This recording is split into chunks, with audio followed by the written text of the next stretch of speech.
عليكم ورحمة الله وبركاته. ازيكم حبايبي، عاملين ايه؟ قبل ما ابدأ في الوصفة اللي معايا، انا نانو كمال والقناة بتاعتي اسمها وصفة واكلة مع نانو. لو بيعجبكم فيديوهاتي اعملوا لي لايك وشير وسبسكرايب للقناة. النهارده بقى الاولاد قالوا لي عايزين ناكل حاجة حلوة بالليل، فقلت اعمل كيكة جوز الهند، تحلية سريعة وحاجة حلوة وكيكة حلوة من باب التغيير. معايا 3 كوبايات دقيق منخول، معايا كوب من السكر، كوب الا ربع من الحليب، علبة زبادي، كوب الا ربع من الزيت، باكو بيكنج باودر، 2 كيس من الفانيليا، رشة ملح، 5 معالق كبار من جوز الهند، وللوجه كوب جوز هند، ربع كوب سكر سنترفيش، وللتسقية معايا كوب من الحليب البارد. اول حاجة هنزل المقادير الجافة. معايا 3 كوبايات من الدقيق المنخول، هنزل عليهم باكو البيكنج باودر كله،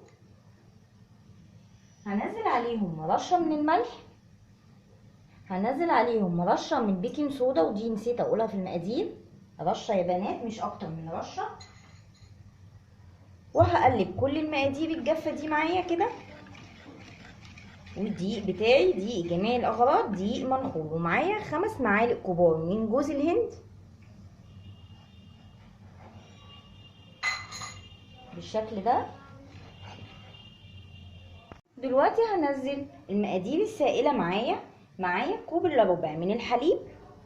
كل المكونات بتاعتي يا بنات بدرجة حرارة الغرفة لنجاح الكيكة بتاعتي. وانا بعمل الكيكة كده فاتحة الفرن بتاعي على درجة حرارة 180 على الرف الوسطاني. معايا كوباية من سكر السنترفيش العادي، معايا كوباية الا ربع من الزيت الذرة بالشكل ده،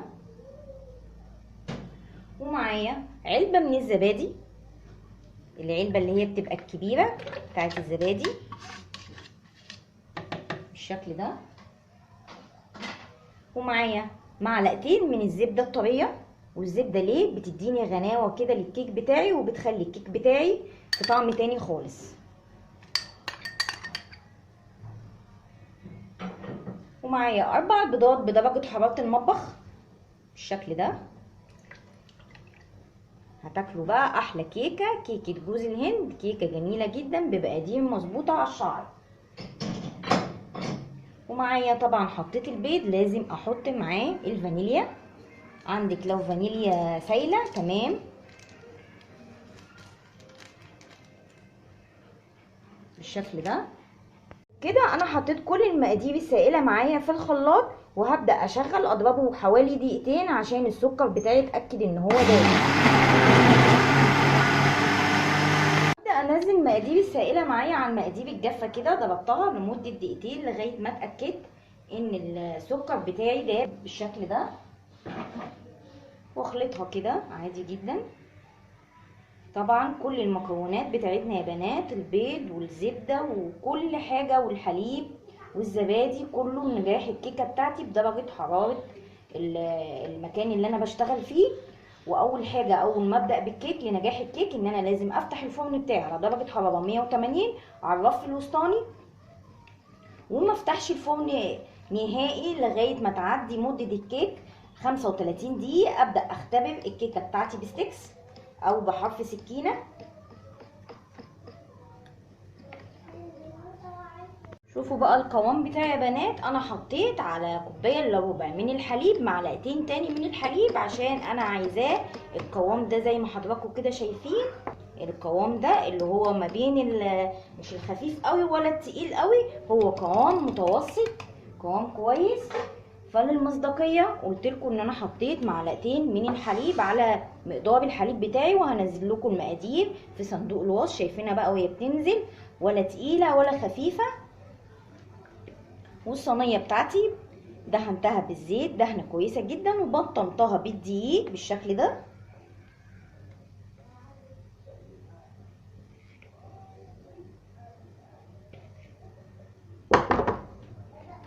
وهديها كده خبطتين على الرخامه بتاعتي عشان لو فيها اي فراغات.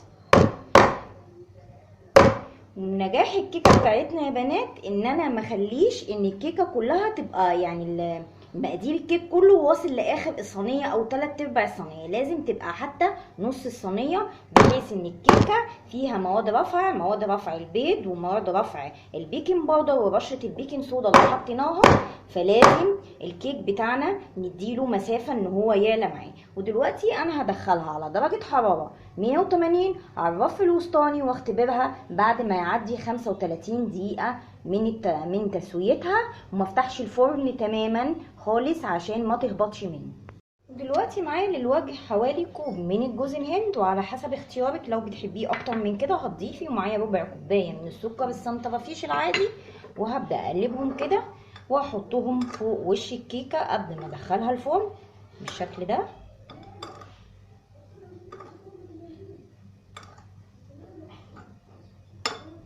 هقلبهم كده تقليبه كويسه، وهبدا اوزعها على فوق الوش بعد ما اديها خبطتين بالشكل ده. تاكلي كيكه حكايه، كيكه حلوه جدا، مش هتاخد منك وقت ولا اي حاجه، هي التسويه وخلاص، وهتعشي عيالك بيها او هتفطري عيالك بيها. حلوه جدا جنب كوبايه القهوه او النسكافيه بتاعك، حاجه كده لذيذه وسريعه.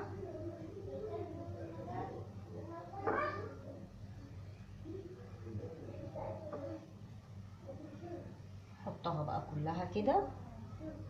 دلوقتي هدخلها على درجة حرارة 180 على الرف الوسطاني، وما افتحش عليها قبل ما يعدي 35 دقيقة من التسوية. ابدأ افتح عليها واختبرها بستيكس او بحرف سكينة.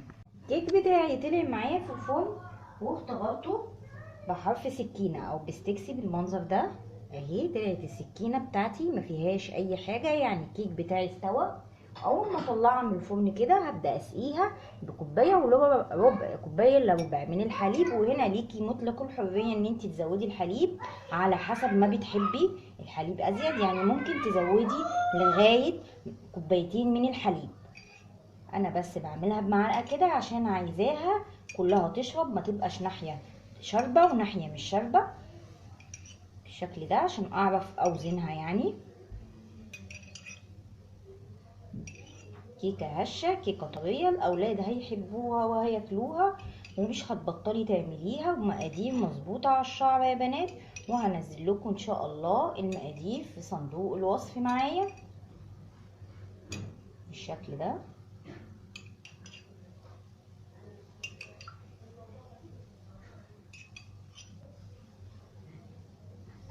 ابدا اقلبها كده معاكم بالشكل ده. بسم الله الرحمن الرحيم. الصينيه بتاعتي والكيكه بتاعتي زي ما شايفين كده حضراتكم. بصوا بقى الكيك بتاعي طري وحلو جدا ازاي، زي ما حضراتكم كده شايفين. انا قلبتها على الصينيه بتاعتها عشان اوريها لكم بالشكل ده. وليكي مطلق الحريه هنا ان انت تسقيها حليب او ما تسقيهاش زي ما تحبي كميه الحليب فيها، او ما تحطيش.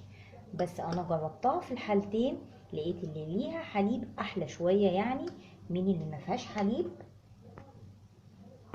هبدا اقدمها معاكم زي ما حضراتكم كده شايفين بالشكل ده. شايفينها عامله ازاي؟ تحفه جدا، حلوه جدا، هشه طريه اهي، وهي لسه كل ده ان هي دافيه يعني ما بردتش ولا حاجه تماما. يعني شايفين الجمال بقى والحلاوه؟ اعملوها للاولاد هتعجبهم جدا وهينبسطوا فيها، وحاجه لذيذه، حاجه غنيه، كيكه غنيه، كيكه حلوه ومقادير مظبوطه على الشعره. وكده خلصت وصفتي معايا النهارده. لو عجبكم الفيديو لايك وشير وسبسكرايب لقناتنا على اليوتيوب. اشوفكم ان شاء الله في فيديو جديد.